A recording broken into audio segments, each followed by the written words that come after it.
Die Heilige Gees.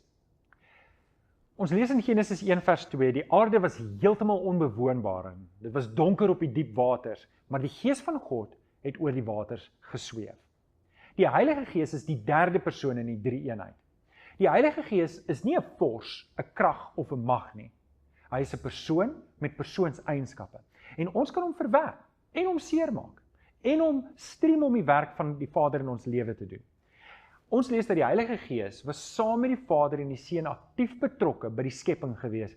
Ons lees dit in Genesis 1 vers 1 tot 4. En net soos die Seun en net soos die Vader was die Heilige Gees van voor die skepping van ewigheid af reeds saam met God die Vader.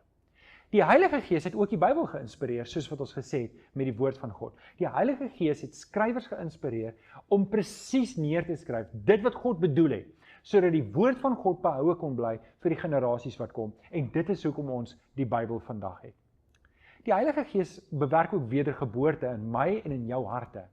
So dis die Heilige Gees wat my en jou na Jesus toe trek en ons kinders van God maak. Dis ook die Heilige Gees wat gelowig is, bemagtig en bekragtig vir dienswerk om vir die Here te werk. So die feit dat ek en jy hierna kyk is juist die werk van die Heilige Gees wat my en jou elke dag meer en meer trek om meer te word soos Jesus.